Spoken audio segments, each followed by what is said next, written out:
Hi everyone, today we're going to be talking about the stock market crash. So go ahead and make sure if you have not already, you have your social studies journal out and you are ready to take some notes.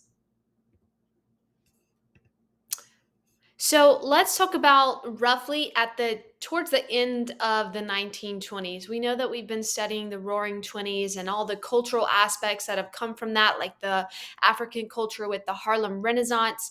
So the US has been enjoying some really good times in the 1920s. Most Americans had jobs, whether that was working on farms or the new up and coming industry in factories, and a lot of Americans were able to purchase cars.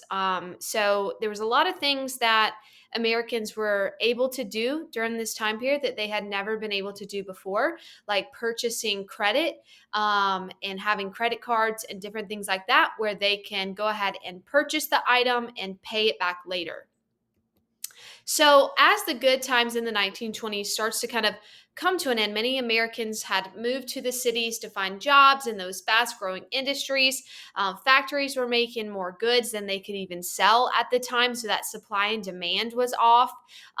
With not enough buyers for their products, many factories began to lay off their workers by the late 1920s. And that's because they had so much supply that they were not selling all of that supply and making the same amount of money that they had once before. So they were having to lay off their workers because they could not pay them. Now, I want to preface with when you see anything highlighted in yellow, you need to listen to what I'm saying and also write down what's in yellow. So if you need to pause at any moment, please do so you can take those notes. You should not be skipping ahead through the video. You need to listen to everything we're talking about.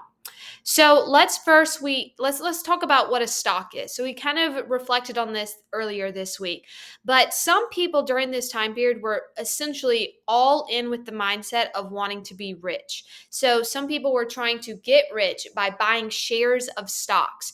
And when you own a share of a stock, this essentially makes that person a part owner of the company. So for example, let's say I buy a share from Chick-fil-A. That means essentially I would be somewhat of a part owner of Chick fil A. So it doesn't make you the owner, it makes you a part owner. And honestly, what you purchase it for is probably not as large as, being the CEO of the company. So when we think about a stock, it's essentially buying a share or owning a share of the company, and you are a part owner. Now, let's talk about what happened to those stock values. So, people were buying all these shares and buying the stocks, but if the company does well, the stock prices will go up. If they do poorly, the stock prices will go down.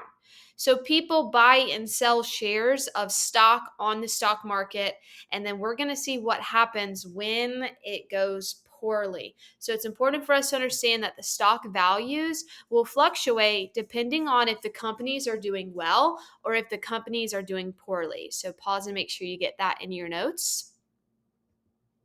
Now, on October 29th, and this anniversary date is coming up very soon. On October 29th, 1929, so at the tail end of the 1920s, the stock prices suddenly fell extremely fast, more fast than we've ever seen before.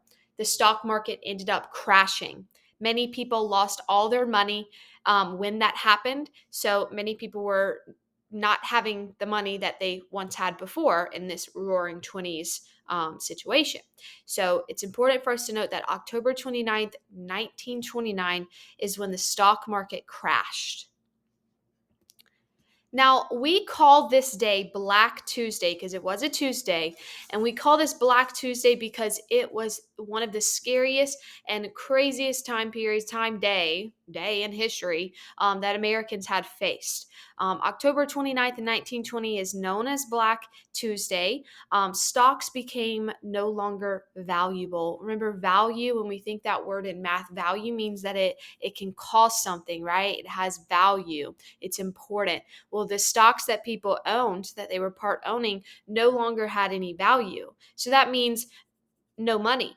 right? So as the stock market fell, billions of dollars were lost, just boom, vanished, disappeared. People started to panic and they realized that the stocks that they had owned were now just worthless. They had no value.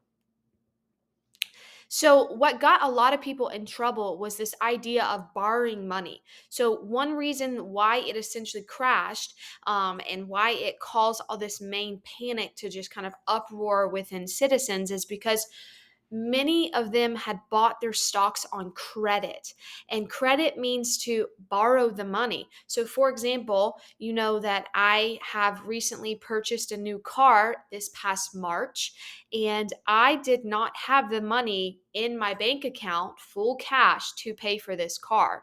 What I did was I borrowed the money from a bank, and they paid the car dealership in full, and now I'm slowly paying back the bank every month. That's my monthly bill. So, a lot of places like your house that you live in, if your parents have purchased that home, a lot of normal citizens, right? The everyday citizens, we have purchased those homes on credit where we are paying back the banks, and that's what we call a loan. So, these people had bought the stocks on borrowed money. So when the crash came, many people owned more money than the stock was even worth. So their stock became worthless. Now, here's what causes even more panic. The banks start to close. So the credit problem even hurts the bank. And what we mean by that is when many people could not pay back their loans to the bank. For example, let's use me. If I was all of a sudden unable to pay my monthly payment to the bank and I had no money, and I could not pay back their loans, the banks are not receiving the money from me, meaning that their money is not increasing, right? So banks would go broke as well. They would not have money coming in from their people who have purchased the money from them or borrowed that money from them. So many banks were just closing. Customers of the banks would rush to the bank and take all their money out. So let's say that they had, let's say, $20,000 saved up in the bank. They ran to the bank to get all that $20,000 out. But here's what happens when the bank runs out of the money they have on site. Some people were showing up asking for all their money. They wanted to withdraw all their money, and the bank didn't have the money. So they didn't have enough money for every customer, and many people just lost their savings. It was just gone. So people all of a sudden just essentially from night to day, if you think about it, just like that, went completely broke. They had no money. So this is essentially causing those hard times. We can imagine just the difficulties they walked through. As the economy is worsening, people cut back on their spending. They had to. They did not have the money they once had in the roaring 20s or the ability to purchase things on credit cards. So people were buying fewer products. Many factories began to close. And what does that do? That lays off their workers. And a lot of times, why they even cut back or closed is because they had not enough production. Okay, they didn't have enough things to produce to justify why they had this many workers there. So they only needed a little workers because they were not producing enough. By 1932, factories were making about half of the goods they had made in 1929. So, roughly just 3 years later, give or take, they were making half of what they were originally making. It's insane. So that is what we have for you today. Just an introduction to what occurred initially at the stock market, what was a stock, and how did that cause this immediate panic in the American society during 1929. So this will lead us into our study of the Great Depression, because after the stock market crashes, it leads into this hard times, which we know in history as the Great Depression. So look out for that coming soon. I will see you very soon and in the next lesson. Have a good rest of your day.